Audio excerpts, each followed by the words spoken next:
Liverpool 3-1 Sheffield United. The Reds weren't at their best, but eventually saw off the league's bottom side thanks to a fierce strike from their man of the moment.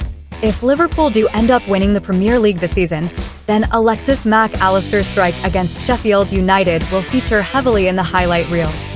GAWANG PATAH has summarized for you.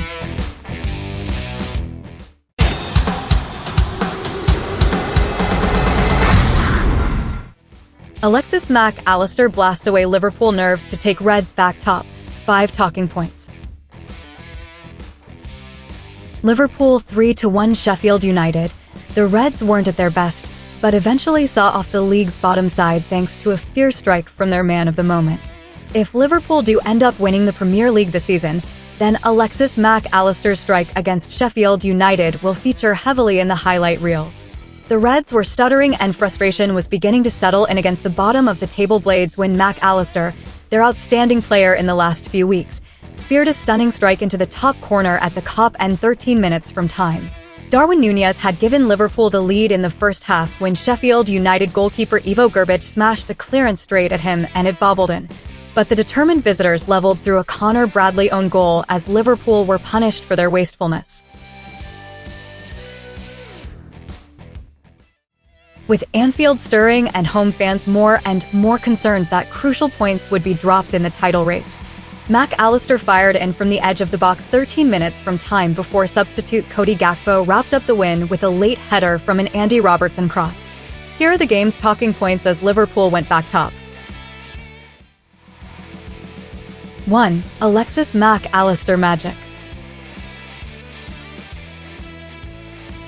Liverpool's moment of the season? That may well yet be written, but the explosion that greeted Mac Allister's goal was quite the occasion, as an evening of stress evaporated with one swing of the Argentinian's right boot.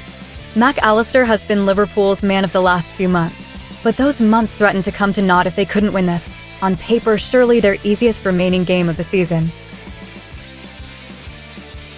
Stress levels at Anfield were in danger of reaching fever pitch in the 20 minutes that followed Bradley's unfortunate equalizer, but the goal, a pierced, pinpoint strike, blew those all away. 2. Sheffield United almost follow Brighton blueprint. Brighton scored inside 90 seconds at the Kop end on Sunday, but it almost took the league's bottom side less than a third of that time here. The long throws of Jack Robinson, once Liverpool's youngest ever player, are hardly a thing of subtlety, but one was enough to cause havoc in the Reds' box inside the first half a minute of the contest. And after a flick-on found James McAtee lurking at the back post, it looked for all the world as though the loanee from Man City would do his parent club a huge favor, but Caoimhin Kelleher saved well. It was a stark reminder for the Reds of their tendency to make slow starts the season, with Ben Brereton Diaz also coming close to connecting with the resulting corner. Liverpool's powers of recovery have often get them out of such situations anyway this season, but one day they may not. As for the Blades, it was an admirable show of just what they can sometimes be capable of and what was to come. 3. Darwin Núñez has bought his ticket into the team. We'll deal with the comedy first, because you couldn't miss it. Núñez certainly couldn't either. Grbić's decision to first dally and then hopelessly boot the ball straight at the big Liverpool number 9 was of course one of those moments that we'll be seeing again and again, but away from that there should be praise for the forward. Back in the dark depths of last season when he'd become the laughingstock of choice for many football fans, the forward was on the receiving end of a subtle barb from his manager when Jurgen Klopp said that the ticket into his team was achieved through pressing and counter-pressing, with the subtext being that the struggling Núñez wasn't in the team at the time. He's in it all the time now though, and as he closed down the hapless goalkeeper he might well have had his manager's words ringing in his ears, much as they will have all season.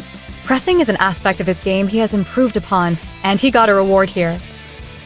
4. A reminder of Ryan Gravenberch's good and bad. It is easy to forget now, but Ryan Gravenberch was forging a reputation as an important starter for the Reds before his injury in the Carabao Cup final, which was the last time he began a game before this one. The Dutchman is a rough diamond, but also still a very young one, and won't turn 22 until the last week of the Premier League season. This wasn't a perfect return to the starting lineup, but it was one that served as a reminder of his exciting abilities, with Gravenberch frequently involved in the attacking play and almost providing the telling touch.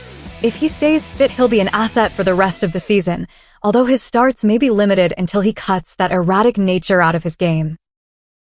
5. The Battling Blades. Where has this Sheffield United been all season then?